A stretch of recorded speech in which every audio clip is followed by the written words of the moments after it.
Hi everybody, my name is Hannah and this is Pepper and Pine. Today I'm sharing with you resources for a Waldorf-inspired Grade 8 history curriculum. We're going to be covering several main lesson blocks. Grade 8 history covers more than 400 years of history, including colonial times all the way up to modern history. So the first book that I want to share with you, let me move some of these aside actually, is the educational tasks and content of the Steiner Waldorf Curriculum. Actually, I have a lot of history resources, and that doesn't actually always make it better. Oftentimes, that makes it more challenging. So I want to share with you this book as well as the curriculum that we often use, because this really does help us navigate through the main lesson blocks in a successful way. And honestly, it's sometimes easier to use the live education curriculum than putting everything together. And once you see all of these books and additional resources, it's actually going to be a lot more affordable just to get the curriculum. While this book is a great resource, the educational task and content book is a little bit difficult to make your way through. It outlines what every grade needs as far as the indications for each of those grades and the subject areas, but it is not a curriculum and it does not provide any additional resources like books or games or materials that you can use to enhance your main lesson blocks, but it does give you sometimes biographies, particular topic areas, and the span of, if it's history for instance, the span of time that that particular grade needs to cover. So let's just jump right into history. The way this book is laid out is in a vertical format, but there's also a horizontal look at the grades as well.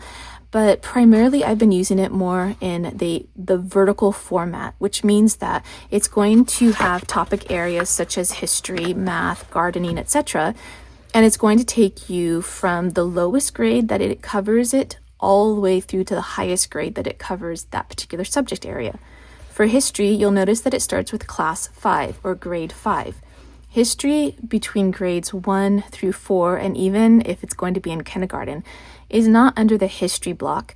History doesn't begin truly until the ancient civilizations in grade 5, with the main lesson blocks in the ancient civilizations of ancient Mesopotamia, ancient India, ancient Egypt, and on occasion you can include the ancient China block in grade 5. Here it's presented in grade 8, and I actually do ancient China in grade 6 or 7 when we do our Middle Ages unit and our Golden Age of Islam, with other parts of the world being covered at that time. When history begins in grade 5, it's beginning with the culture and the beliefs of the people, less about the timeline of that particular civilization. The geography is covered, but we're looking at these belief systems of these ancient civilizations rather than the history that impacts the modern ages.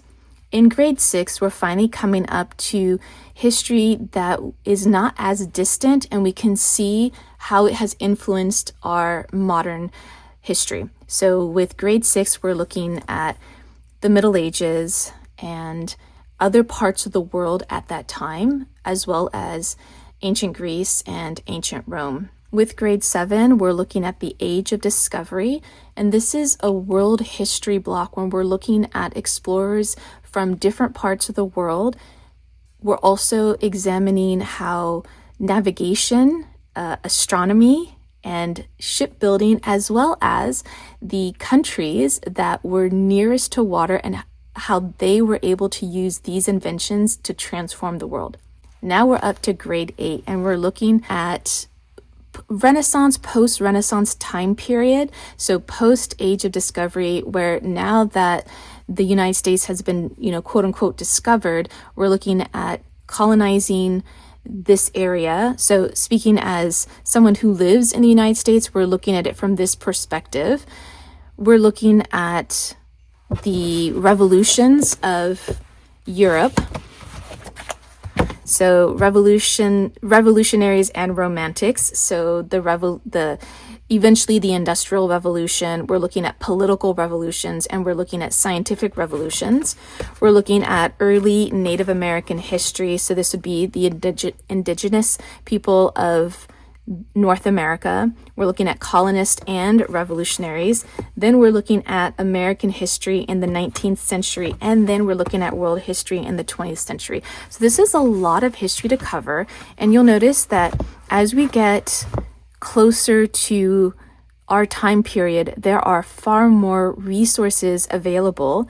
The further back in time you go, the less resources there are. So you could be covering 1,000 years of history with a few resources, whereas today you could cover a decade or 2 decades worth of history with an abundance of resources. So this book, The Educational Task and Content, is going to give you a general overview of the history that you're going to cover in 8th grade. But what's nice about the way that this particular book is laid out is that it gives you this overview of history, when it begins, why it begins at that point, and what's going on developmentally with the student as to why history is being taught this way. This is a great resource, especially if you are a classroom teacher, but it needs to be substantiated with other resources. If this is all you're using in order to create your main lesson blocks, I find it to be a little bit challenging unless you've had other training, Waldorf teacher training, for instance. Otherwise, I find this to be a little bit difficult to use on its own. But it is going to go through the general points and general themes for grade 8, and when you understand those themes, then I think that you could actually choose particular resources that are reflective of your personal values or your culture or your religion or spiritual beliefs, so that you don't necessarily have to use the sources or resources or curriculum that might not align with your particular values. One important thing to note about grade 8 is that there is an emphasis on how technology changed the world, both for good and for bad, or rather what positive outcomes came from technology and what negative outcomes came from technology. And more specifically, it talks about 2 particular technologies that transformed the world at the time, and that was the steam engine and the mechanical loom. And looking at those 2 particular technologies and how they transformed the times is very interesting versus the way that we look at technology today as it's rapidly developing and the changes that are being made. There are a few inventions or technologies, as well as those technologies being at particular periods in history and particular locations that really transformed modern history. So some of those things have to do with geography, and the geography block actually is not really separate from history, but we can look at the geography block as being something that is incorporated into history and can be incorporated into science, like in your botany main lesson block. Geography should be incorporated into a lot of different main lesson blocks because it gives context and relevance, but you can't do it too early before the student really has an understanding of their landscape, their location. But in history, when we're looking at these inventions and these technologies, some of them are because of a particular location where there were certain resources, natural resources, minerals that were within that particular location, that geography, that allowed that transformation, that invention, those new technologies to emerge. Also, one interesting thing that is connected to the Industrial Revolution. So this brings us closer to, like, say, the 1900s, whereas history for grade 8 actually starts a couple hundred years prior to the Industrial Revolution of around the 1900s. But something that's really interesting that took place at that time is a change in the diet that people were consuming. So people couldn't just drink water. It would be contaminated or wouldn't be suitable. So you had to, in some ways, clean the water through a fermentation process that usually meant ale or beer, to purify the water, or even wine. So you're looking mead. So you're looking at these different purification processes in order to be able to have drinkable water. But that usually left people a little bit tipsy, or they weren't quite they weren't as sober as they would be if they weren't drinking these kinds of liquids. With the Industrial Revolution also came a change in the diet. And this is, like in the 1800s, is a time when the consuming of tea just sort of exploded. It became this national indulgence or pastime or interest. And all the tea came from China. So when trade began to sour between China and other parts of the world that wanted tea, because this is a time when European countries were using opium to trade with China in exchange for tea, and eventually China said, we don't want your opium anymore. And instead of just pouring money into China for tea, the English ended up stealing these industrial secrets on how to make tea, and that's when they ended up growing it in India. And I will look for the book. I'm sure that I have it here to share with you, this particular part of history.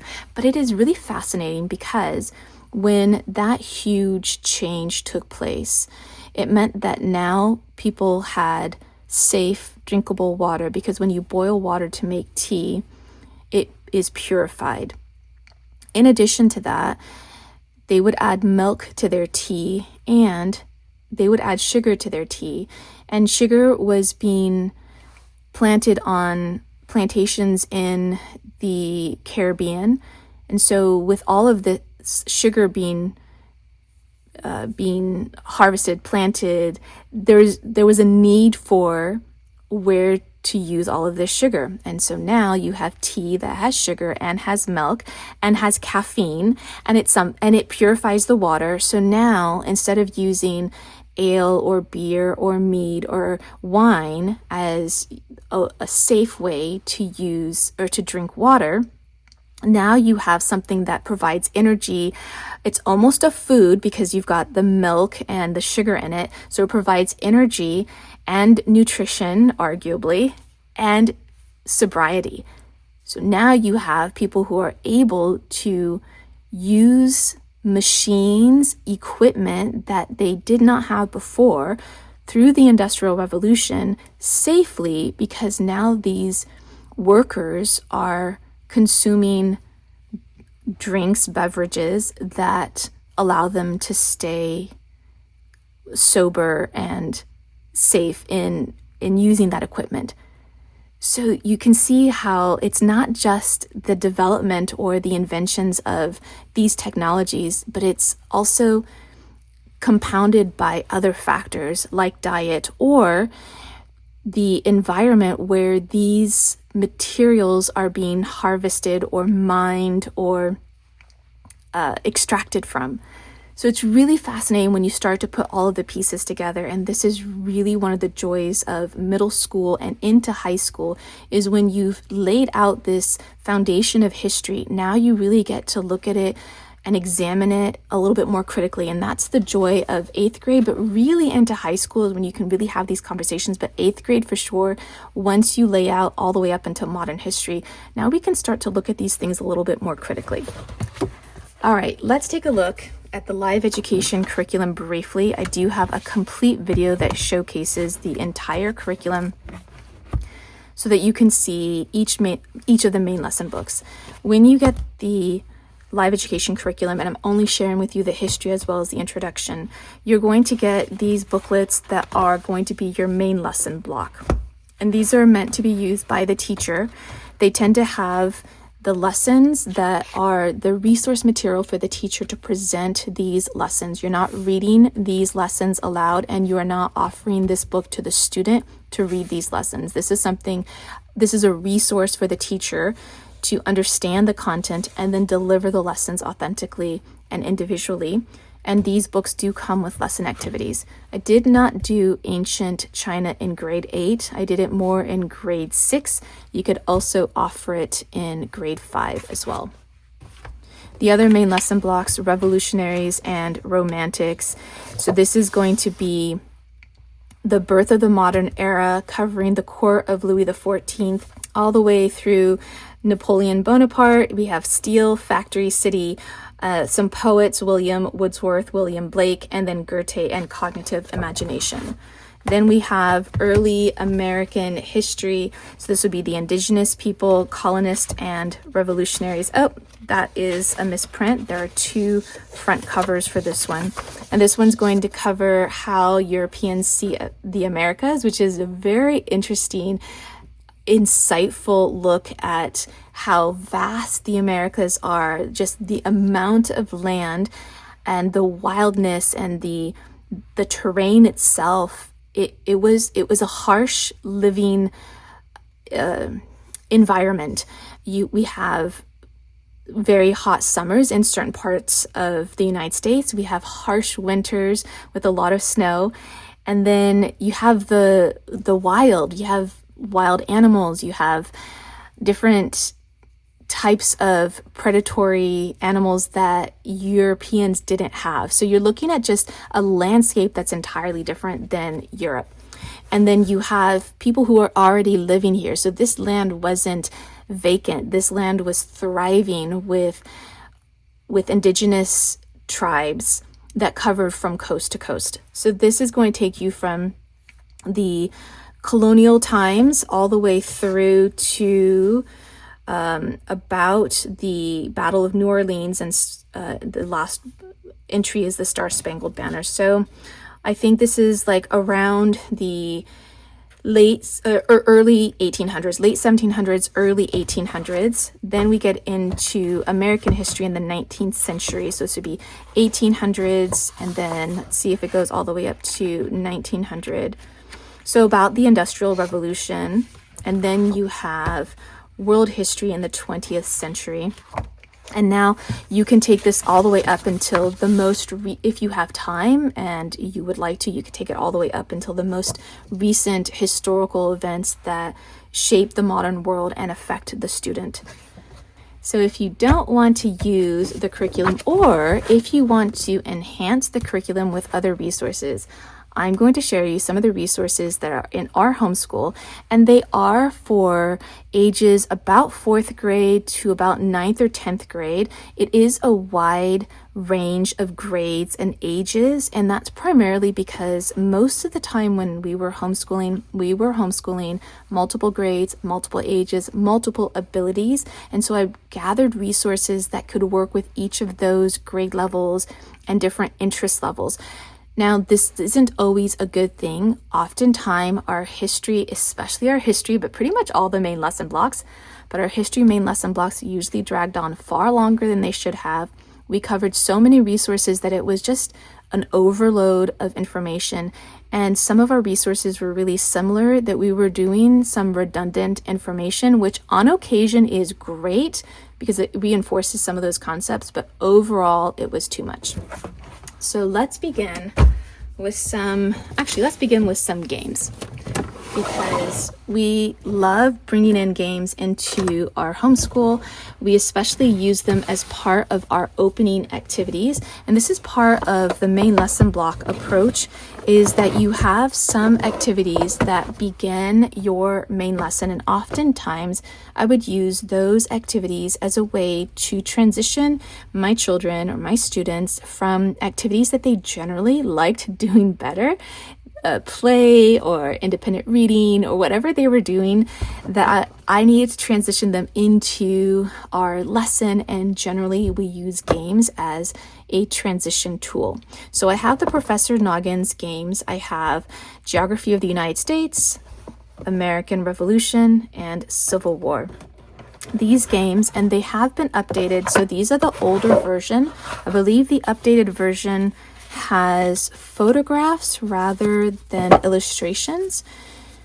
And I think that the orientation of the questions is a little different. But these questions, or this card game, has an illustration or a photograph on one side, and then it has trivia questions on the other side. And it does come with the dice. We never use the dice, but this will tell you which question to take. And usually we always just start with the first question, and then if that question was recently done, then we'd go over to the next question. And a great way for us to play this, number one, if we don't know anything about the topic, then playing this game isn't really helpful. It can be really frustrating because you just don't know anything. You don't want to memorize the answers as you work through your main lesson block, because then it's not going to make the game enjoyable. So this usually works at the end of the main lesson block, or sometime in the midpoint of the main lesson block when you think you've learned enough information that you can answer these questions. Sometimes I will do the hard ones and I'll have my children do the easy ones. Sometimes we all need to do the easy ones, and sometimes we can all do the hard ones. It kind of depends on how much information we know. So this one is for the Civil War. Let me share with you what some of these other cards look like. And again, really similar for the back with the questions. And then we have geography of the US. And this one can be quite fun to go through some of these things, which are part of history, but a little bit different. And geography is great to include in the history main lesson block as well as other main lesson blocks. Let's look at some of the other games that we have loved in our homeschool. The 10 Days in the USA, this is no longer in print, but recently they began printing a new version of this game again, and I'm so excited about it. But it's a little bit different than the original, which is fine. I think both are okay, but some of the things that you'll notice that are different, even when these ones were reprinted, but they were still the same game, is that the original is wood, and I think the new version is like a plastic card holder, which for me isn't as nice as the wood. And then the game board, and this is the one that we played the most, so it's a little bit worse for wear, but it's going to have the map of whatever region the game is about. So this one is the 50 states, and the object of the game is to travel 10 days in that country or continent, and you have these different cards as well as different transportation cards to help get you across those 10 days. And then you can set up your cards on these little blocks. We love playing this game, and honestly, it has been tremendous in helping us learn our geography. So for this particular main lesson block, we also have 10 days in Europe, and actually just recently we got 10 days in national parks, which is great. And what would be even better, and they don't have this game, is 10 days with indigenous tribes, with the different tribes throughout all of the United States, which would be great. That way you could learn about those different tribes and where they are located. 10 days in Europe is very similar. Some of the game pieces look a little bit different, like there's blue for the card holders, and then this one is laid out this way and is going to go through your different European countries.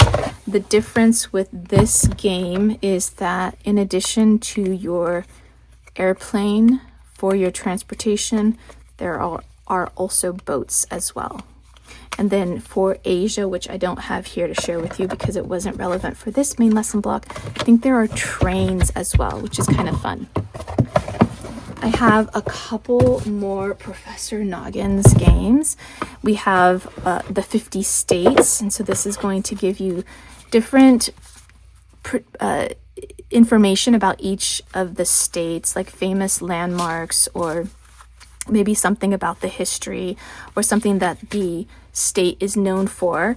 This one is fun to play, but it's a little bit more challenging as we don't have any particular main lesson block that's going to go over this content in particular. And so sometimes we'll play these and it's kind of a guessing game, which I don't like to play games that are trivia based as a guessing game, because I think that it encourages making guesses that are not necessarily academic, and so I'd rather not do that unless we have enough information to play the game. But it is still fun to do when you know a little bit about each of the states. And then we also have History of the United States. So this one is one of the newer versions of the game, and you can see that the cards are different because they do have, in this case, they have photographs, and these are mostly historical photographs. This is of a painting. And then the back side, as you can see, actually it went this way. I was thinking it was going that way, but this is the new setup of the way the questions are laid out. And instead of easy and hard, it says student and scholar, and the dice are a little bit different as well. The last game I have to share with you is American Trivia. This is a board game, and this is the junior edition. This is a fun game, but we didn't ever really get into it too much, in part because when it comes to trivia games, and this feels like more of a commitment because it's a board game versus the Professor Noggins games. But when you don't know enough about the subject area, it makes it really hard to do a trivia game. So these cards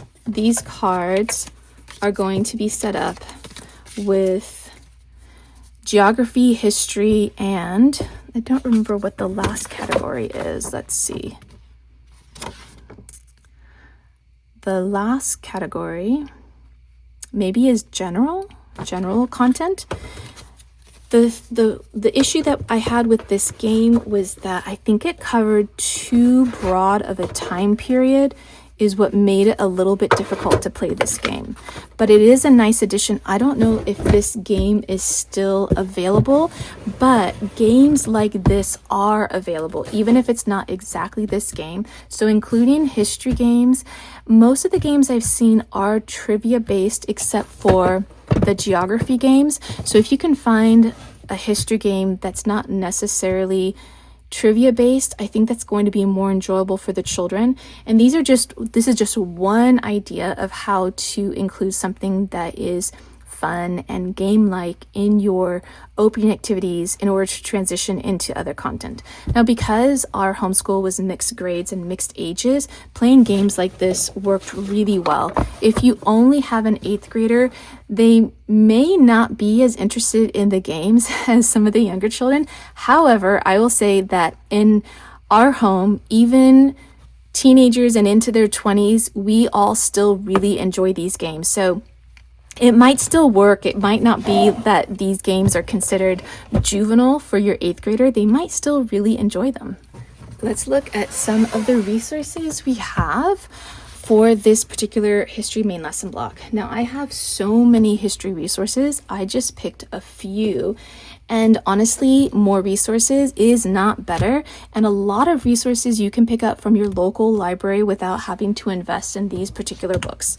One thing is that the world of books, so we have the world of Columbus, there's also the world of George Washington.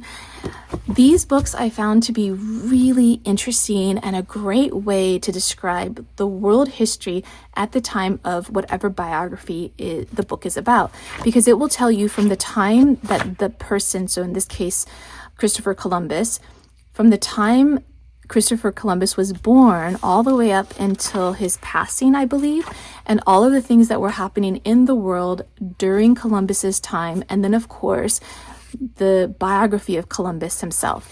Now, this can be really interesting, but you can see how thick this book is.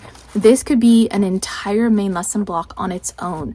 So while I really loved the way this book was laid out, and we did use one, we have it for several different biographies. Like we have the world of George Washington, and I can't remember the other ones that we have, but we used one of them extensively, and I thought that it was brilliantly done. However, it did take a lot of time, and it changed the trajectory of our main lesson block, and it became focused basically on the world history of this particular time period. It could be 30 years, 70 years, but it sort of made it about that particular time period rather than a particular location or other historical topics that you might have wanted to cover for your main lesson block.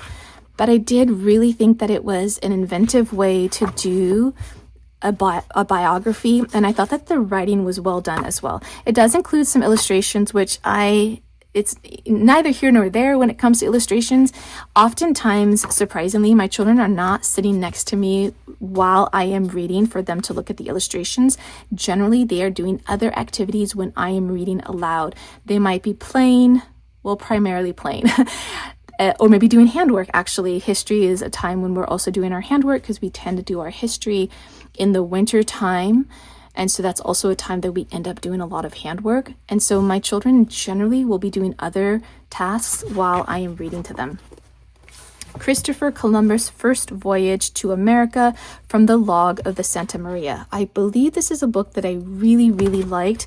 And that's because, if I'm not mistaken, this is a book that directly pulls, in translation, quotes from Christopher Columbus's log.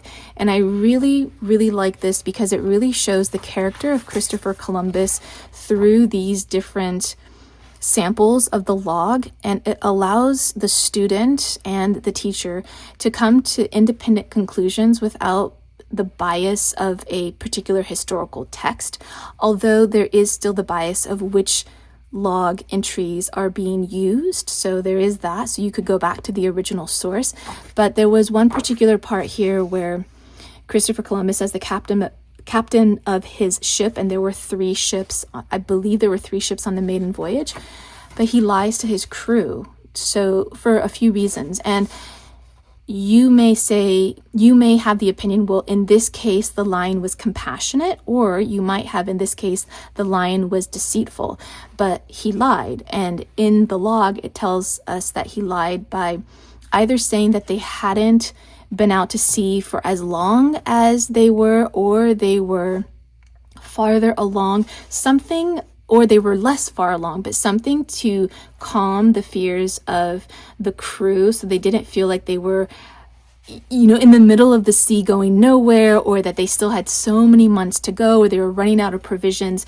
That it was in a way to soften the hearts of his crew. So in that way, you could look at it as a compassionate act, or you could look at it as a deceitful act, because otherwise the crew might have wanted to turn around and go back, and he wanted to continue forward. So you can look at it in 2 different ways, and without having to have that explanation or that bias, you can have your students read it on their own. And I believe that this was a point of discussion with my students at the time. So these are not necessarily in historical order or chronological order, but I love including picture books into our main lesson blocks. And even though this is grade 8, I will still use picture books. And this is primarily because I am also still doing this main lesson block with younger students. And so whereas a main lesson block for this history, this time period, is primarily for 7th, 8th grade, I ended up doing this with younger students as well. So having these picture books really allowed us to have that information be digestible and understandable for those younger students. And it also gave us these beautiful illustrations that if my students happen to be looking at the picture book, that was great. Or it could be illustration, inspiration for our main lessons. So oftentimes in our main lesson books, we're going to have an illustration as well as a narration, and sometimes having illustrations that are in a medium that's going to be similar to the medium that we're going to use in our main lesson block makes it much easier, because I'm just not that skilled when it comes to art in order to come up with something entirely on my own. So this was also another great reason to have picture books. How We Crossed the West, The Adventures of Lewis and Clark. So I absolutely love using Lewis and Clark in as part of our history, and not maybe for the reasons why you think, but for Sacagawea, and I know that I'm pronouncing her name incorrectly, so I apologize for that. There is a particular way of pronouncing it, but she is such a hero that is the reason why I would bring the adventures or the exploration of Lewis and Clark. She is amazing doing all of this as a young woman who has a baby on her back, and on so many occasions she really saved the expedition from saving, and this is because of her husband's mistakes. Their canoe had overturned and they were losing all of these things in the river, and she was saving all of these things from being washed away. That was one instance. And then as a woman with a child, that immediately softens the tribes that they were encountering, because Lewis and Clark because they were traveling with a woman who had a child. That immediately made them more safe and less of a threat. And then the other thing was that on a few occasions she was able to communicate with the tribes. Either they were tribes that she had grown up with, she had been taken from her tribe early on, or she literally knew people in those tribes because they were family members. And then there are so many instances, not just with Sacagawea herself, but with other women in particular in other tribes, that saved the expedition through their compassion and their wisdom. So that is the sole reason why I would, well, maybe not the sole reason, but one of the main reasons why I would include this. But more specifically, and I don't think I have that resource here, there are some resources that go through the logs, the journals rather, that I cannot remember if it was Lewis or Clark who kept the journals. But one thing that is really frustrating is that in the end of the expedition, and my memory's a little bit fuzzy on whether it was Lewis or Clark, I think it was Clark who ended up raising Sacagawea's child. And I believe one of Lewis or Clark, I think it was Lewis, ended up passing away early. Might have been self-inflicted. I can't remember those details, but there are a few things regarding that history that for me is unsettling, but it is part of history. But something that's even of greater unsettlement, or that's even more unsettling, is that Sacagawea is never mentioned in the journals. She's mentioned as that woman or the woman, or based on her tribe, like that tribal woman. And it's so frustrating that she's not given more credit when she is truly the sole reason why this expedition was successful. If you want to call it success, you might have other ways to describe that expedition. History pockets.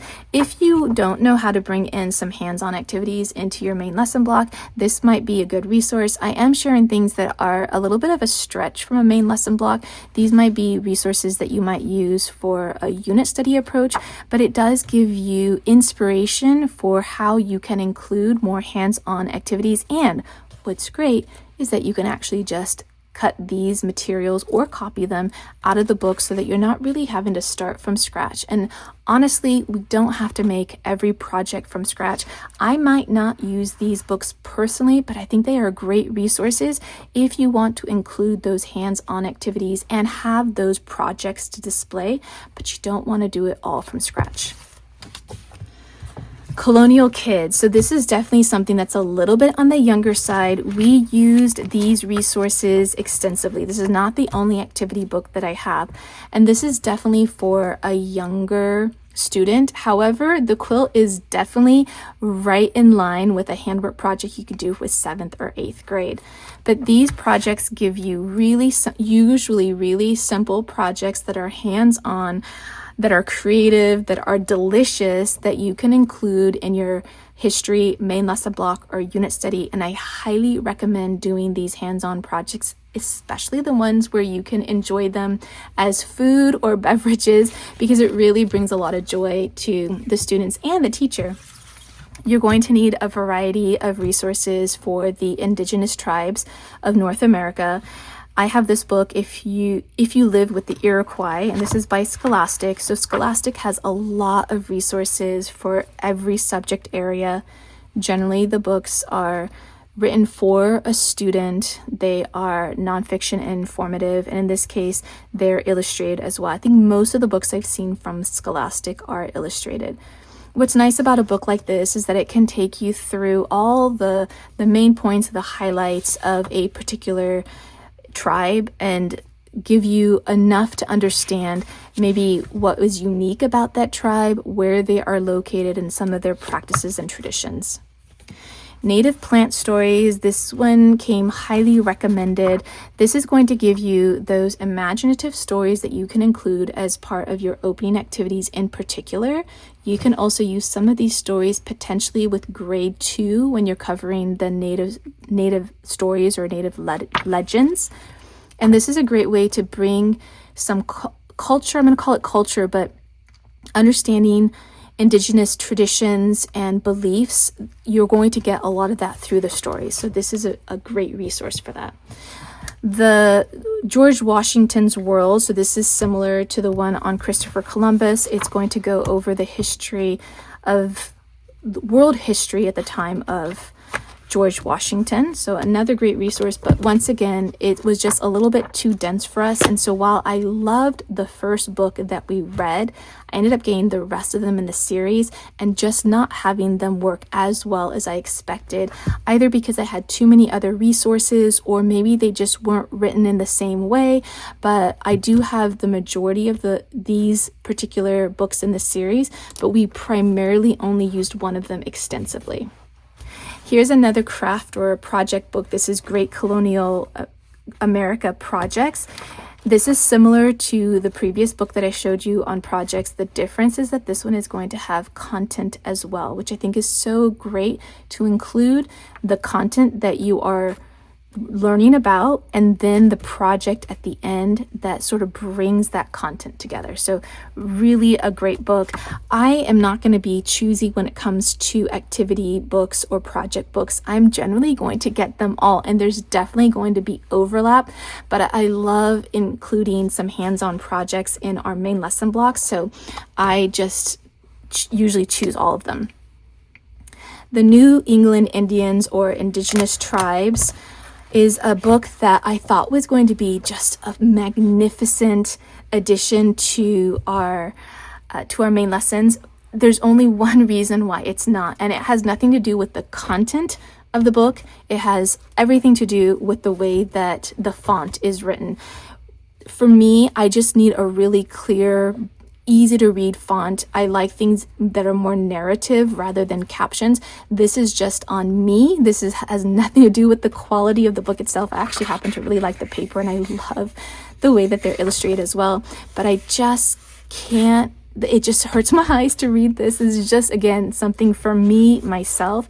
And so I was just a little crestfallen that I wasn't able to use it as much, but amazing content, really great potential for hands-on activities, especially if you are truly have the ability to work in nature and do some of these activities, these crafts, these building opportunities. Absolutely amazing. The New Americans, Colonial Times. This is 1620 to 1689. This American Stories series I loved so much. We used this and all the other ones in this series extensively when we did our history main lesson blocks or unit studies. We also used the illustrations as illustration inspiration for our main lesson books, and I found this to be really nicely written. It was engaging enough, and I believe at the time we might have read, say, 10 pages at a time as part of our lesson or as part of our opening activity. And we really enjoyed them, and I thought that they were well done, they were engaging, they provided a lot of information. Within that same series, we also have Liberty or Death, the American Revolution, 1763 to 1783. And this is written in a similar format with similar types of illustrations. I don't think you see these kinds of illustrations very much anymore. I particularly like them, but some people might consider them to be a little bit dated. But I think if you ever find these books or this series at the library bookstore, at a thrift store, I highly recommend you pick them up. I have seen them at different thrift stores, and while we have the whole series, it is worth picking up and sharing them with others. They're just that good.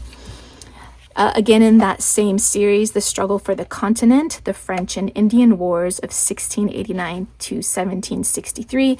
If you didn't buy any of the other books that I recommended, or that I'm sharing with you today, I would recommend all of the books in this series as well as these activity books. Let's move on to Keepers of the Earth. This book is by the same author as Native Plant Stories.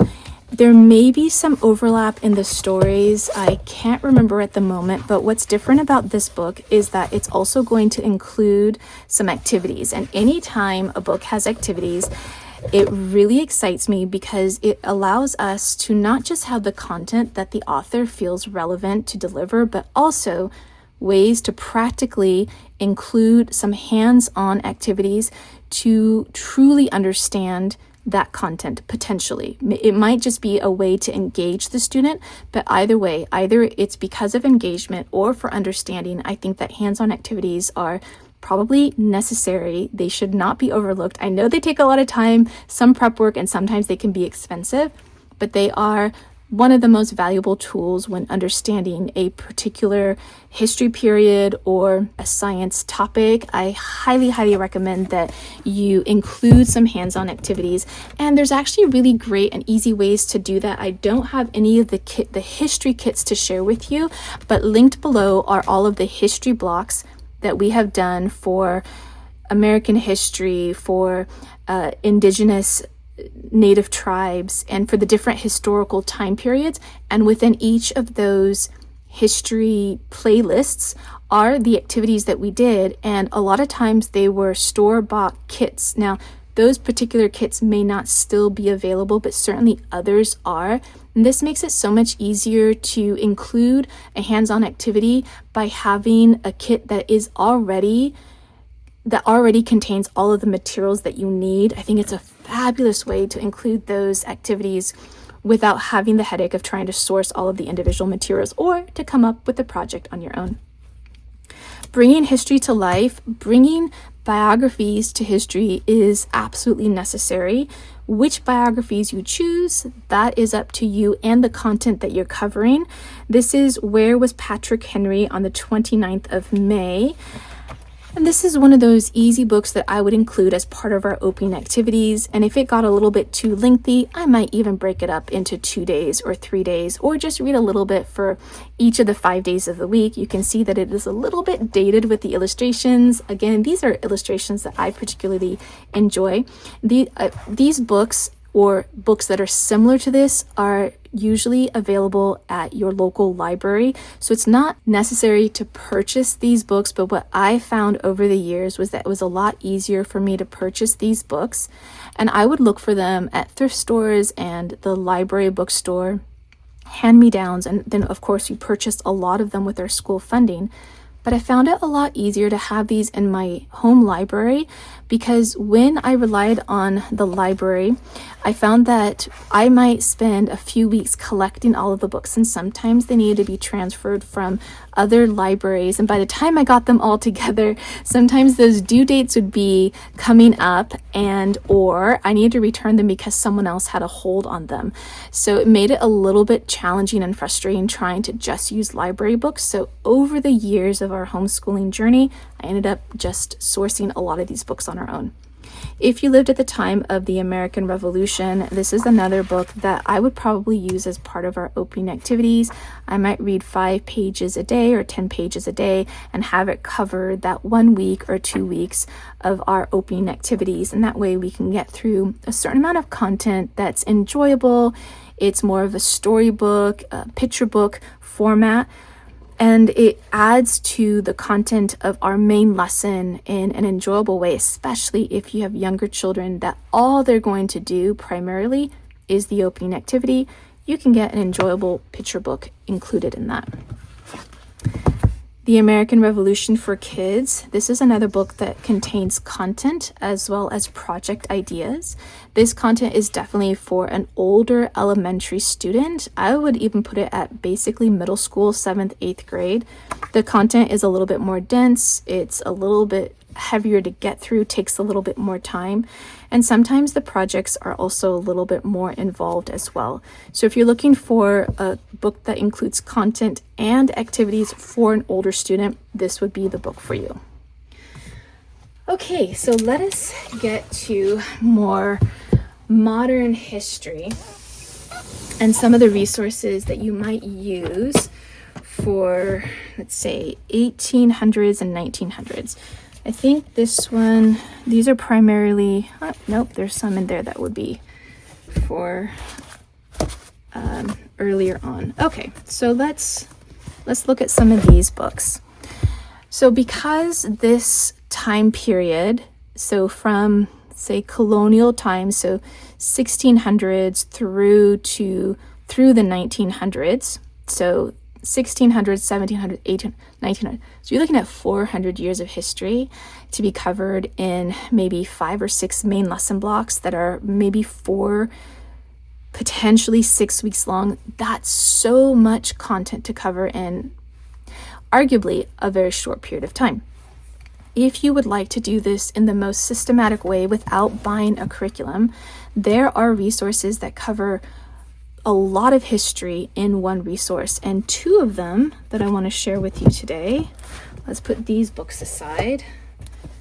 It is the History of the U.S. or History of Us, and this is by Joy Hakim, and there are, I believe, 10 books in this series, and then the 11th book is a source book and index. These books we use primarily in high school, but they would still be suitable for 7th, 8th grade, depending. When we use these books, I actually didn't use them as content for myself. I actually use this as required reading for my student. My student would read the chapter, and I can't remember how many books we tried to get through in a year. I want to say we actually tried to get through the entire series, which meant that my student, I believe, was reading maybe 3 chapters a day. The chapters are very short, though. In this case, that's only just 2 pages. So maybe he was even reading more than 2 or 3 chapters a day. Then my student would do a written narration, and this was the important part that I think is suitable for 8th, 9th, even 10th grade student. My student had to come up with 3 questions and answer those questions, which allowed my student to really synthesize the information enough to comprehend it well enough to come up with questions and then answer them. So that is a trick if you don't want to deliver these lessons to your older student, or maybe they prefer to have independent work. This is a great way, this resource and this method is a great way to have your student do some more advanced thinking, the kind of thinking that's required in order to come up with questions. That allows your student to have autonomy over the lessons and really dive in as deep as they want to dive in. That is one option when it comes to presenting this content to an older student. I found that when I was teaching my 9th grader, which was really an extension of 8th grade, my students by 9th grade really didn't want me as their teacher. And by 10th grade, they were dual enrolled in community college. They were exiting high school. And so I was no longer really their teacher by that point. But in 9th grade, that was a transition year for them where they really wanted to have a little bit more separation from me as their parent and their teacher. So having resources like this really helped us. So I just pulled a couple of the books. This one is book number 9, War, Peace, and All That Jazz. This is from 1918 to 1945. Book number 4 is The New Nation. So that's 1789 to 1850. And then From Colonies to Country, this is from 1735 to 1791. And these are some of the books that I pulled for this particular history block. I do have another series that you can consider, but there are also some issues with this series. I just pulled volume 1 and 2. This is American History Stories.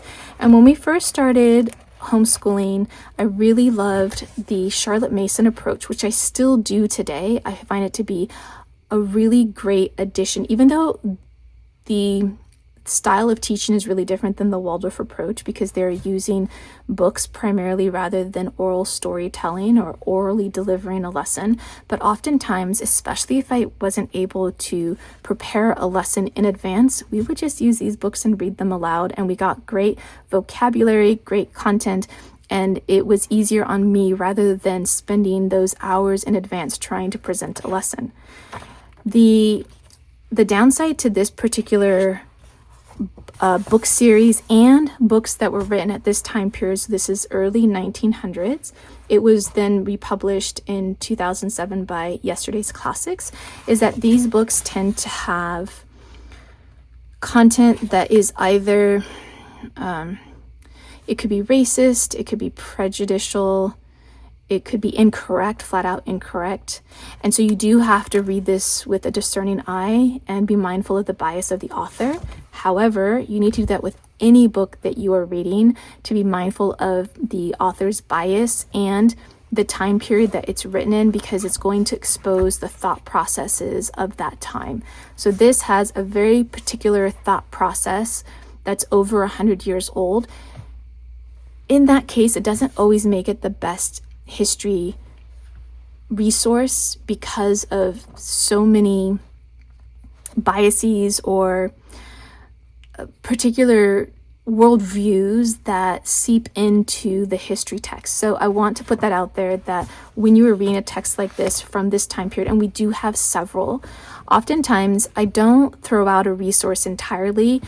It ends up being a teaching opportunity for my students, and I'm not usually the one to point it out. Intentionally, I might just read it and see what my students say, and oftentimes they will point out things that are off, and that's because it's exposing either a worldview that's distinctly different than the worldview today, or a particular bias that the author had. We have just a few more books to go through. The Constitution of the United States. This would be a difficult book to read cover to cover. I would use this primarily as a resource for the teacher, and then I would use it to introduce certain aspects of the Constitution to the student when it's relevant, especially when you're covering the American Revolution and the establishment of the United States. This is just good to have on hand as well. There are a few more books here that have to do with that time period that I think would be of value. We have The Puritan Dilemma and we have Common Sense. I did write my notes on the back of these books, and I'm really glad when I do that because it helps me remember either the content of the book or how we use the book or how we intend to use the book in the future, or how we might decide not to use the book depending on how we evaluate the book. I use these full back post-it sticky notes for lesson planning, for instructions for my students. Sometimes I will write on them, read 10 pages a day, or this book will take 4 weeks to get through if we read one chapter a day. Or I might say to do a written narration. This works well for like an older student, like written narration for every 2 chapters, or do an illustration for every narration. I use these full back sticky post-its all the time in our homeschool for planning. And if I remember, and I'm so thankful when I do this, is I will add it to the back when we are done reading a resource, or I'll add it in addition. I might make notes to whatever I added to the book. I might include some notes about the book itself, maybe the author, the style of writing, the vocabulary, any other points that I want to remember. I will write it on that full back sticky post-it, and that way I remember for the next time we do this particular unit. So these are resources that I would use for 8th grade, 9th grade, or high school level. I would not be using these resources if I am doing this particular subject area for, say, a 3rd, 4th, 5th, or even a 6th grader. I probably wouldn't use these particular resources, but I would definitely use this resource. What was the Lewis and Clark Expedition? This series of books is absolutely great for students as young as probably kindergarten if you're reading it aloud, or 1st grade. And I think that this is maybe 3rd grade reading level. And so your student could read this on their own, but in general, and my students we have so many of these books, and they certainly have read a lot of them on their own, but it's also a really great resource to read as an opening activity. As you can see, there are so many resources that I have as part of our opening activities. It's really nice to have some resources that I can just have my child do on their own. And this allows me to have them do quote unquote busy work, which still has some academic value. And so having them read these books or books that are similar to that allows them to do something on their own while I am preparing other lessons or I'm working with other students. Some of the novels that you might include during this main lesson block: Johnny Tremaine, and this one is by Esther Forbes. It's been so long since we read this book, so I can't tell you much about it, but I did pull it for it being relevant to the time period. I do have a lot of books on Lewis and Clark. Not all of them are necessary, but if you're looking for something that you can have your student read on their own, this would be a good book to use. It's by George Sullivan, and it's published by Scholastic. Roll of Thunder, Hear My Cry. This is another book that you could either have your student read on their own, or you could do this as a read aloud. Then let me save this one for a little bit later, because this is more part of the 20th century. But there are two books that can give you a general overview of American history. The Everything You Need to Ace American History in One Big Fat Notebook. When this series first came out, it was really popular in the homeschooling community, and I didn't buy them then because I had so many other resources. But as they became less popular, they were showing up in thrift stores and at the library bookstore, and that's how we built our collection. So I believe I have it for history, math, and I think maybe chemistry. They are okay resources. I can't really use them as a teacher resource for a few reasons. I don't think that they have enough content to be used as a teacher resource. As a student resource, the way that it's written could be really enjoyable for some students. The way that it's written is absolutely not suitable for a learner like me, where there are too many different things going on in the page. For my temperament, I just need regular written pages. Illustrations are fine, but the way that this is divided up, this would be fabulous for, like, say, a sanguine student who needs that kind of variety in their book to stay engaged. Then I have The Age of Revolution by Charles Kovacs. This would be an amazing resource if you wanted to stay as closely as possible to the Waldorf main lesson block and the Waldorf approach for this particular main lesson block. This would be an amazing resource. These books retail, I believe, for between $10 and $20. So in comparison to a full curriculum that can run you over $500, this is a really great resource. It gives you the topic areas and even the style of teaching that's going to be suitable for the main lesson block. However, it does not give you any illustrations. You'd have to source those on your own. Of course, you could omit the illustrations in your main lesson book, but I highly recommend that you include them. So this is, I think, probably the only Waldorf resource other than the tasks and content as well as the curriculum itself. However, the topic areas remain the same, and a lot of the books that I'm sharing with you are going to include those topic areas. However, there are so many more books available for this or these time periods than other time periods, so you have a lot of variety and resources to choose from. The DK Eyewitness books, we have so many of them. Even though we've given so many away to other homeschoolers, we still end up keeping several of them because they do provide a few things for us. One thing is that these make great opening, or I shouldn't say great, but suitable opening activity resources, because no matter what page or 2-page spread you're opening up to, you could read that in isolation of the rest of the book. So you can pick and choose different topic areas depending on the main lesson that you're doing, and then you can just read a 2-page spread. It usually comes with photographs, not illustrations, although there are some illustrations, but primarily these books have a lot of photographs, which is different than the books that I typically use, which have a lot more illustrations. However, for this particular historical time period, you're going to have a lot more photographs, like historical photographs, versus some of the other time periods where you're primarily only going to have illustrations or photographs of archaeological sites or artifacts. We also have, so this was World War II, and we also have it for World War I. These books are not generally imaginative, they are not narrative, but the first paragraph usually I find to be like a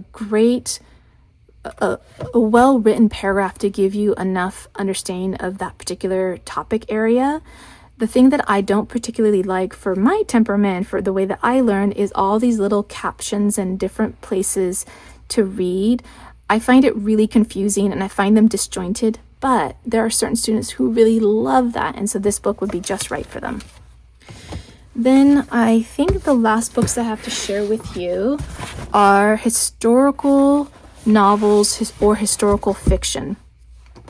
Some of these, it has been a long time since we've read them, so I can't tell you whether we like them, whether we would use them again, but at the time I did include them because I either like to include biographies or historic content, or in the case of historical fiction, I'm a little bit hesitant to always include them. I'd rather it be, say, a fiction set at a historical time rather than a historical fiction that would have fictitious characters interacting with historical figures. So I hope that differentiation makes it clear on the kinds of books that I would like to include. However, by this point, a lot of times these are books that I'm assigning to my students, and I might only be able to read the reviews rather than the book themselves. So inspired by a true story, we have An Elephant in the Garden. This is a story of zookeepers who were saving the animals during the war, and this is a really great book, or these kinds of books are really great to offer to your students, especially by 8th grade. They're doing a lot of independent reading, and this allows them to have something that's engaging on their own. Then The Most Dangerous, this book was the Vietnam War. I couldn't remember what the topic area was. So this was a book that I had assigned to my son, I believe in 9th grade, to read on his own. Chernobyl, this was not this particular book, but the whole history, the historical situation with Chernobyl is very interesting. And so I ended up getting this book, and based on where this bookmark is, I'm certain that my child did not finish reading this book. This is not a book that I was able to preview necessarily. I just chose a book about this particular historical situation, and there may be others that are more engaging or more at the level of a student, because this book was written for adults, which I think high school students absolutely can read those books, but it might have just been a little bit too much for my 8th, 9th grader at the time. All Blood Runs Red. This is, I believe, World War I. Yep, World War I. On the back, you can see some of my notes, the time period, and the duration that I expected this book to be read in, and these are books that I assigned to my student. The Wright brothers, so we're looking a little bit at the technologies of the Industrial Revolution. This is about the invention of the airplane, but the Waldorf Curriculum specifically talks about the steam engine and the mechanical loom, and so those are ones that I would try to find more content about. But airplanes definitely changed, if anything, it changed warfare, and I think by this point we had already circumnavigated the world, so I think primarily warfare, and then later in travel for recreation and for business. So this book, I had actually several books on the Wright brothers, so you can also find a biography, and then this book was one that I would have assigned to my student. And the last book is Born to Fly, and I believe this book was about Amelia Earhart. Yeah, and so this was also a book that I had assigned to my student. I hope that you enjoyed this look at history resources for a grade 8 Waldorf-inspired curriculum. Don't forget to check out the blog post that accompanies this video, where you can find more information as well as links to the resources that I shared with you today. The link to that blog post is in the description box below. And if you'd like to see how we're homeschooling on a daily basis, you can find me on my website at pepperandpine.com.